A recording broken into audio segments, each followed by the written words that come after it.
Another vlog. As if naman hindi pa kayo sawa sa pagmumukha ko. Anyways, ang pag-uusapan natin ay kung ano yung mga paghihirap na pinagdaanan ko. So, hindi tayo mag-aala MMK dito. So, pag-uusapan lang natin yung ano yung mga napagdaanan ko after ng marriage, okay? Hindi na ako mag-deep into conversations about like yung younger years. So, kasi wala naman akong paghihirap ng younger years, no? Kasi lumaki naman ako sa mama at papa ko na puno ng pagmamahal at nakukuha ko naman yung mga gusto ko sa mama at papa ko. Tapos, napapunta ako sa nanay ko at stepdad ko. Tapos, everybody thinks that living in the US is one of the best life. So, wala naman ako masasabi na masyadong paghihirap doon. So, ang gusto kong pag-usapan na yung mga pinagdaanan naming pagsubok ng asawa ko after naming naikasal. So, ang kwento talaga ng buhay ko, ng pag-aasawa ko or ng life namin mag-asawa is like, nagkakilala kami, tapos nagpakasal kami, may 4 siyang anak sa una niyang asawa. So, hindi kami nagkaroon ng honeymoon phase kasi nung nagsama kami may mga bata na kailangan kong i-adjust yung sarili ko, na kailangan kong automatically, basta parang wala parang automatic yung switch na, hoy, may mga batang involved. So, hindi kami nagkaroon yung honeymoon phase na kaming dalawa lang. So, wala yon. Recently lang nagkaroon ng ganun. Anyways, so, ang hirap na pinagdaanan namin ng mag-asawa ay yung pareho kami nawala ng trabaho on the same month, like, same last date ng aming trabaho is like May of 2018. Pareho kami nawala ng trabaho. Tapos, yung time na yon may konti akong ipon, may konti siyang ipon. So, ang ginawa niya is, sinubukan niya mag-business. Pero yung business na yon ongoing pa naman, pero hindi naman siya yung business na masasabi mong may revenue na, may return of investment. Wala pa siya. Wala pang ganun, sobrang luging-lugi pa kami doon. Pero anyways, fight lang, 'di ba? Pero yung time na yon, ilang buwan din yun, na wala siyang trabaho. Nagkaroon siya ng trabaho sa NASA November na ng 2018. So, from May to November talagang wala kami parehong income. Umasa lang kami doon sa business na yon. Luckily naman na after nun, naranasan ko yung, tapos nagkaroon siya ng accident, car accident. Tapos yung car accident na yun, gamit niya yung car ko. Tas yun nga, na total yun. So, nawalan na ako ng sasakyan. Tapos, hindi kami makabayad sa, well, actually, meron pa yung sasakyan niya, yung Kia Forte niya. Tapos, naranasan ko yung maglakad, hatid sundo yung mga bata from bahay sa school. Kung iisipin mo kung taga Mayantok ka, kung ikaw ay nanonood from Mayantok, Tarlac, mula sa bahay namin hanggang, I would like to say, mula sa bahay namin hanggang sa bahay ng best friend ko, si Madeline Felipe, sa Sur, sa Poblacion Norte, sa Sur yun. So, yun ang layo ng eskwelahan. So, nilalakad ko yon back and forth. Sa umaga, sa hapon, hatid sundo nga, di ba? Kasi nga nawalan kami ng sasakyan. Tapos, kasi nawalan ako ng sasakyan. Tapos yung sasakyan naman ng asawa ko, gamit niya pag pumapasok siya sa work. So, Minsan maaga siya sa work, so hindi na umaabot sa mga bata. So ako na naghahatid sundo sa mga bata. So naranasan ko yun, yung talagang maglakad, tapos lalakarin ko ang bahay hanggang sa public supermarket. Ang layo naman nun siguro wala sa bahay namin. Sa Mentok Tarlac to ha, bahay namin hanggang munisipyo. Yan. So back and forth yun.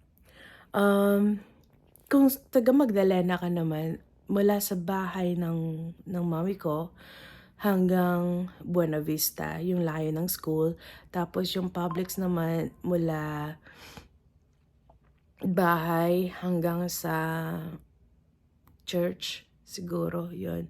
Yun ang layo. Hindi naman ganun kalayo, di ba? Pero nilakad ko yun. Dito sa Amerika, hindi yun karaniwan kasi lahat may sasakyan or almost everybody may sasakyan. So, yun yung mga pinagdaanan namin mag-asawa. Tapos, nagkaroon ng breast cancer ang mama ko at kami din yung sumuporta ng luckily, sinagot ni Ate Christine at saka ni Kuya yung kanyang operation, tapos yung chemotherapy and mga medication, and all after that, ako ang sumalo, pero tumulong din naman si Kuya Boy ng ilang session. So, but after nun, until now, kami ang sumusuporta. So, kahit na hirap kami financially, kinaya namin. Naranasan namin yung hindi kami makabayad ng electric bill, naranasan namin yung, kasi kailangan may mga i-sacrifice kami to make sure na ma-fulfill namin yung ibang mga responsibilities. And when it comes to health, napakahalaga yon, especially sa mama ko kasi gusto ko pa siya makita, gusto ko pa siya makasama, gusto ko pa makilala niya si Matt, makita niya, makasama niya. So, I'm thankful na ginawa ng lahat ng asawa ko para mapagamot ang mama ko at masuportahan yung mga pangangailangan niya hanggang ngayon. Thankful pa rin ako. Nagkaroon din ako ng mga trabaho. Kaya lang, pag nagkakasakit yung mga bata, lalo na yung isang bata nagkasakit, kinailangan kong i-sacrifice ulit yung aking trabaho. Tapos, nagkasakit yung asawa ko na stroke siya, heart stroke. So, kailangan ko ulit i-sacrifice yung trabaho. I'm a person that I like to work. I'm a person na okay ako kung magtatrabaho ako. Pero may mga bagay bilang isang asawa, kailangan kong unahin pamilya lagi. Kailangan kong unahin lagi yung pangangailangan ng asawa ko. Kasi wala naman ibang mag-aalaga sa kanya kundi ako. So, yung last na trabaho ko, 2022, nagkaroon ng heart stroke ulit ang aking asawa. So, kinailangan ko ulit mag-sacrifice at tumigil na ulit ako sa trabaho noon. Tapos, nag-usap kami na magta-try nga kami na magkaroon ng anak. Pero hanggang ngayon, ongoing pa rin yung mga pangarap namin para sa pamilya namin. Pero yun nga, marami kaming pinagdaanan at naranasan din namin yung ma-zero balance kami, tapos nag-negative balance yung aming mga account. So, kung isipin namin sa konting meron kami ngayon, na itutulong namin sa iba. Siguro sasabihin ng mga iba, bakit hindi mo nalang ibigay kay ganito kasi ganyan. May mga bagay po kami na pinag-iipunan kasi gusto din namin makauwi sa Pilipinas. Gusto din namin matupad yung pangarap namin na makauwi sa Pilipinas. At sobrang sabik na kami makauwi. At malalaman din naman ninyo kung bakit later on. Sa ngayon, quiet muna tayo kung bakit. Pero, ayoko umiyak. Pero, ang mga pagsubok po namin sa buhay, hindi namin lahat inilalatag sa inyo kasi hindi naman kailangan malaman ng lahat kung ano yung pinagdadaanan namin.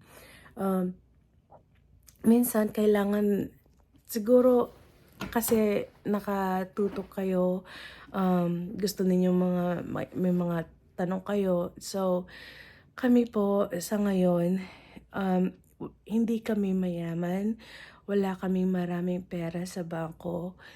Kung ano yung meron kami, pinagkakasya namin para sa pangangailangan namin, para sa mga pangarap namin.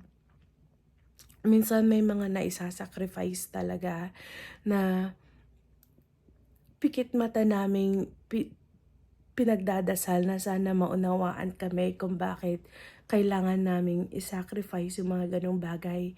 Kasi kung hindi, kami mawawalan dito at saka kung hindi naman namin yun, kung hindi kami maghigpit din sa mga bagay na yun, paano namin matutupad yung pangarap namin na makauwi sa Pilipinas. So, hindi porket nakikita ninyo, ay nagpapa-premyo sila, nagpapa-giveaway sila. Hindi po ibig sabihin nun,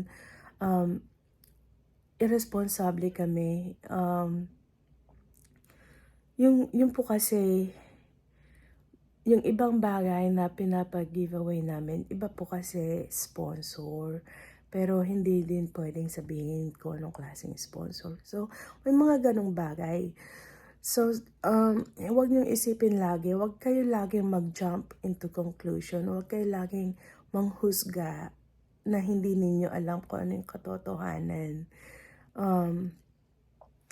Anyways, yun lang po ang gusto kong i-share kasi alam ko maraming nanghuhusga, marami ang pinangungunahan kung ano yung katotohanan.